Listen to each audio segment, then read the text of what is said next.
Merci de nous préférer sur Bénin Business 24. Bienvenue aux 12h45.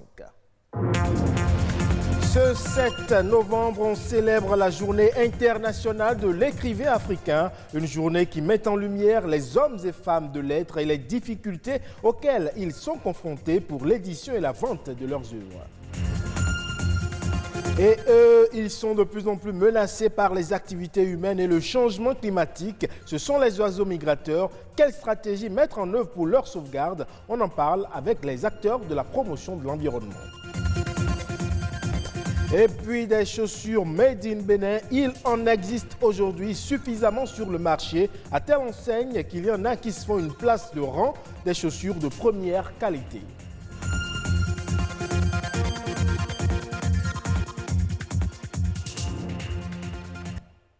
Il y a 28 ans, aujourd'hui, à l'initiative de l'Association panafricaine des écrivains, la journée du 7 novembre a été consacrée Journée internationale de l'écrivain africain. Cette journée vise à rendre hommage aux illustres hommes et femmes de lettres du continent, mais contribue aussi à mettre en lumière toutes les difficultés auxquelles ils sont confrontés. Dans l'élément à suivre, Patrick Adiagodjou nous parle de l'importance de l'écrivain.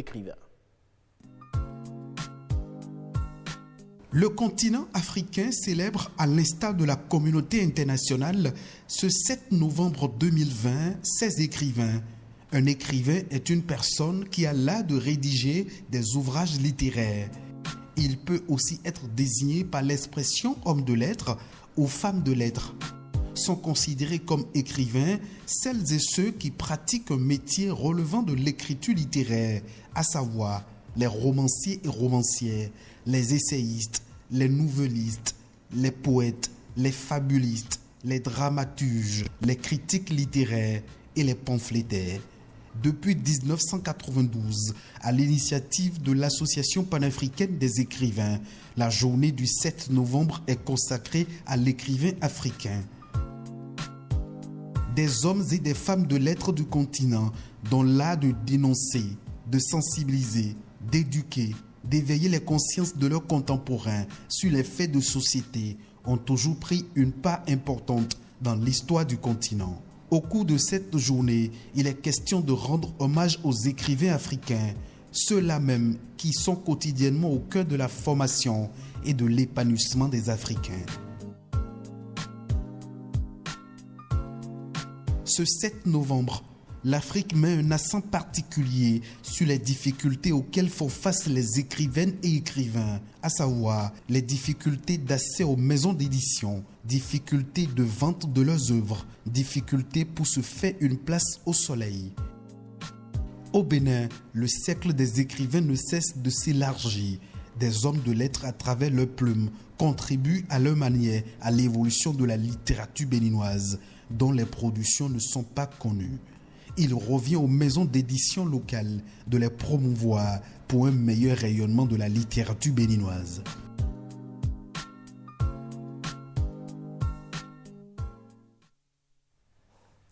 Avez-vous une idée de ce que c'est qu'un oiseau migrateur? Eh bien, comme un migrant, c'est un oiseau qui voyage en fonction des saisons, d'une zone de reproduction vers une zone d'hivernage et aussi pour changer d'habitat et pouvoir s'alimenter. Mais lors de leur long voyage, ils sont souvent confrontés à de plus en plus de menaces. Daouda Aliou, spécialiste des questions liées aux zones humides, nous en parle au micro de Amandine Agnambossou. Nous avons la guifette noire, le mélan noir, et les hérons, poupées, cendrées. Il y a plusieurs sortes d'oiseaux qui migrent. Maintenant, il faut voir en fonction des écosystèmes. Est-ce que ce sont des oiseaux d'eau? Est-ce que ce sont des oiseaux qui affectent les zones forestières et autres? Donc il y a ça, ces oiseaux. Mais ce que nous suivons surtout sont les oiseaux d'eau migrateurs, notamment dans le Kora, Afrique, Eurasie. Les menaces sont assez nombreuses. Il y a les actions dues à l'homme, piètent sur les zones où les oiseaux ont l'habitude de venir chercher à manger. Si vous prenez par exemple le cas du sud du lac Noké aujourd'hui, c'est une zone qui en temps n'était pas occupée par les hommes. Mais aujourd'hui, on a un développement démographique important qui fait que là, l'espace que les oiseaux affectionnent pour trouver à manger, cet espace-là est occupé par les hommes. Maintenant, si vous prenez le cas de la lagune côtière, Aujourd'hui, on est en train de couper la mangrove. Ça veut dire qu'on est en train de détruire les espaces où les oiseaux, quand ils finissent de manger dans les eaux, vont se reposer ou bien vont faire leur nid et autres. Et il y a donc cette pression démographique qui influence ces écosystèmes-là qui ne sont pas favorables aux oiseaux. D'où la nécessité de trouver des approches de solutions pour que ces écosystèmes-là soient maintenus pour faciliter la conservation de ces oiseaux d'eau-là et leur permettre d'accomplir leur cycle de manière optimale. Nous avons une diminution de près de 50%. Je peux vous donner par exemple le camp de lac Nokwesol, où on avait fait le dénombrement il y a 20 ans en arrière, on tournait autour de 20 000 individus. Mais aujourd'hui, le dernier dénombrement que nous avons eu à faire en 2019, nous sommes revenus à moins de 10 000 individus de différentes espèces. Maintenant, ce que nous devons faire, c'est de voir quels sont les types d'espèces qui ont baissé en effectif et pourquoi. Donc il y a toutes ces questions-là qui font qu'aujourd'hui les spécialistes des oiseaux sont en train de suivre ces différents phénomènes-là pour voir à quoi est dû. Est-ce que c'est seulement la pression de l'homme sur l'écosystème ou bien est-ce qu'il y a d'autres paramètres qui influencent l'effectif des populations. On fait à présent un tour d'horizon des sujets ayant marqué le Bénin durant ces dernières 48 heures. C'est la Nation en bref avec à la présentation Amandine Agnambossou.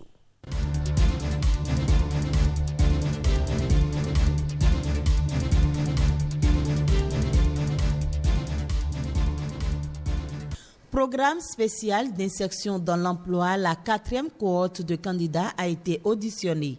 Après l'étape d'inscription en ligne et l'étape de la présélection, les candidats au nombre de 302 ont suivi des entretiens avec 12 jurys différents dans les domaines de l'assainissement et hygiène de base, l'agro-industrie, le génie civil et beaucoup de métiers supports comme les métiers de juriste, ressources humaines, comptables et commerciaux. À la fin des entretiens, les panélistes vont désigner 3 personnes par domaine qui seront par la suite proposées aux entreprises qui en ont fait la demande. Ces dernières feront la sélection finale des personnes retenues. Le programme spécial d'insertion dans l'emploi a démarré depuis le mois de juillet 2020. De nouvelles offres seront mises en ligne toutes les semaines à compter de maintenant, car il y a en attente 642 demandes venant des entreprises qui ont exprimé le besoin d'engager des jeunes diplômés.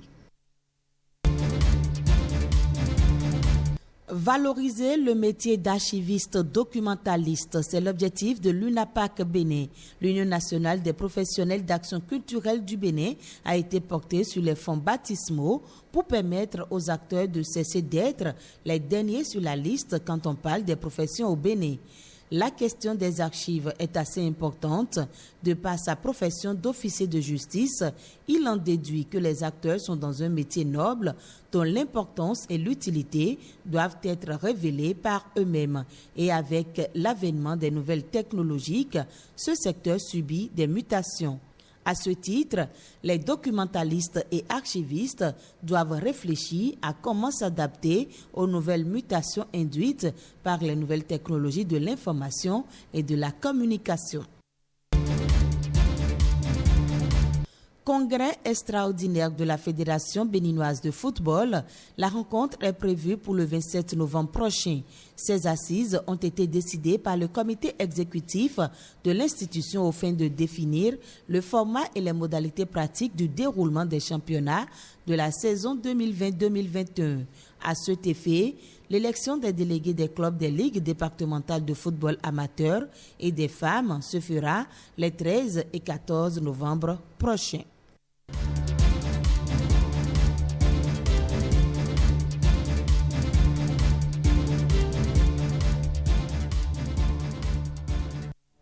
Parlons à présent des chaussures et des hommes. Vous le savez, c'est une histoire de goût, mais aussi parfois de luxe.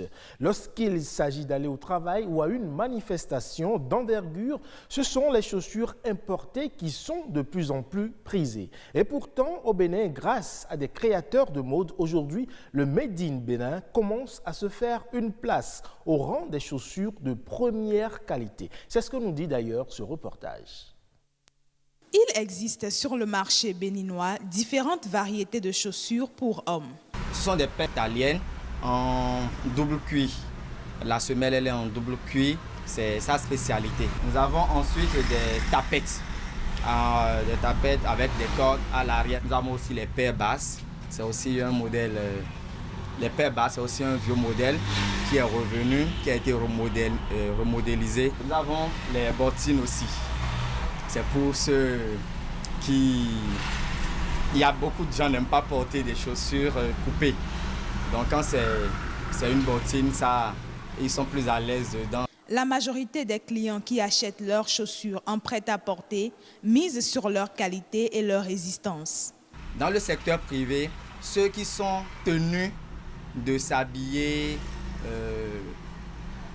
de façon classique, les fonctionnaires d'État également sont tenus de s'habiller forcément pour aller au service. Donc ils ont besoin de bons souliers, des souliers résistants.